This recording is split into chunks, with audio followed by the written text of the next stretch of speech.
Going back to your family of origin, so you had 6 siblings. That's right. Did any of the other brothers or sisters join the clergy? No. No. What was it that drew you to become clergy? Well, first of all, my first interest was being a teacher, not being a religious. So there was a friend of mine, a young guy, only about 14 years old, who had gone to the Brothers Prep School. The Brothers had right over here in Alfred, by the way, they had a small prep school, about 12 to 15 students per class, and then usually they would take some rather interesting teachers because they were going to be role models for others, so they would try to take some rather good teachers. And so he had come here and he had enjoyed it very much. Oh, the food's good. We play a lot of games. We go to picnics every week. We go to the ocean every month. You know, so all kinds of good things. We play all kinds of games, and we have excellent teachers. So why don't you join us? And then I remember I had asked my mother, and she was washing the dishes, and I was simply drying the dishes. And I said, you know, I got a friend of mine who's been writing to me a couple times, a couple cards. He wants me to go to Alfred and to become a brother. I don't even know what it is, but it says it's a nice place. So she said, oh, I remember she had removed her hands out of the water, and she said, I would be so proud of you if you became a brother. Oh. So I said, well, if she would be proud of me, it must probably is a fairly decent place. And so I said, well, let me think about it. And then she also said, if you're interested, I'll talk to Dad about it, and then I'm sure it'll be okay. And so eventually, in a couple of months, we did it. So you were 14? I was only 14. And what was it like then? Basically, it was a small prep school. That's what it was. It was right over here. We had 4 classes. And we would have a very busy schedule. You know, we'd have morning prayers. We'd even have the liturgy every day. Then we'd go to class. Then after, you know, right after noon meal, we had recreation period, more class, recreation period, then study halls, you know, somewhat similar to what it was at MAI. You know, just about the same kind of schedule, except that we would go to Mass every morning. So, you know, busy and running around and excellent teachers. Good education? Yeah, very good education. And you stayed there then through high school? Through high school. So basically, most of the students who came to Maine did not stay. So it was a small group. We were generally maybe about 35, but out of the 35, there's probably only about 4 or 5 that remained and stayed with the community. Because first of all, there was a selection process by the students themselves and then by the staff. So the students obviously had to find some interest. They wanted to be teachers. They wanted to stay there. And then the staff also had to say, well, these are students that probably would do well as a brother, students that at least should be given a chance to try. And then once they had completed the high school, then they had 1 year of more intense study in Canada. And that was another selection process. So we had started 20, and then we finished, we had started 32, and we finished 20. And then after that, then it was university. So 3 years of university right over here on this campus. And then at the end of that time, ready to teach. So basically, the whole training was almost right here on campus. Was the choice of this particular order happenstance, or was there a reason? Happenstance. Basically, what happened is that the friend had joined this prep school. I joined this prep school. I enjoyed it. It was It's a good fit? Yeah, it seemed to be a good fit. It wasn't too far from home. I was living about 80 miles, 80 to 100 miles from here. And my parents used to visit about three, 4 times a year. You know, it was close enough. They would come, they'd spend a day, and then... the world was a much different world yeah. back then. And actually, right now, it would not work. So even the Mount would have, you know, it would not work. so if you were 14 today, chances are you wouldn't... Probably not. First of all, they wouldn't take us that young. See, normally, that is too young to make a difference. But what they were doing, they say, well, if we give them 4 years of a prep school, maybe by the end of that time, you know, they will be more mature and will be able to see whether or not they'll be prepared, and they may be willing to remain as a brother.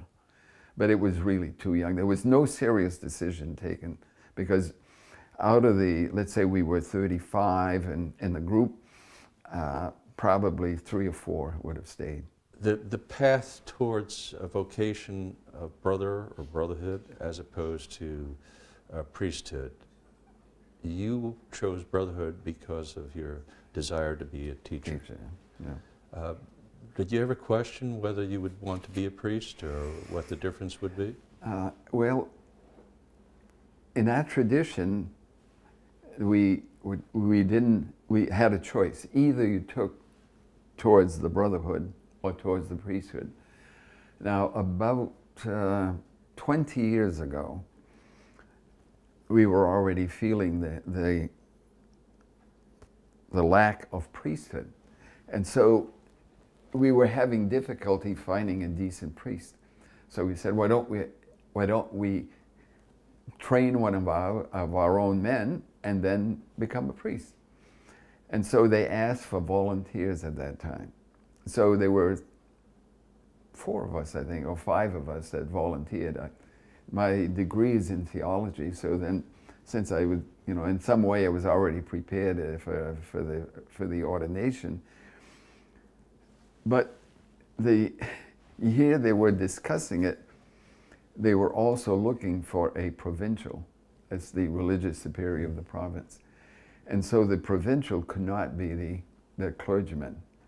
So they said, well, we think right now you would be more helpful if you were the provincial rather than if you were the minister. Okay, just making, you know, either one's okay, you know, whatever is more useful. But at that time, they said they would prefer to have someone to be the provincial. Tell me a little bit about the structure of the brotherhood. Do I recall correctly that you would do a lot of missionary work and that there'd be small enclaves of brothers where priests would go out into a specific area and then the brothers would come behind and sort of very often, build the religion? Our community is very strongly a missionary community. We have people in Chile, Haiti, Tahiti, Rwanda, Burundi, Senegal, Miquelon, you know, we have Japan, Philippines.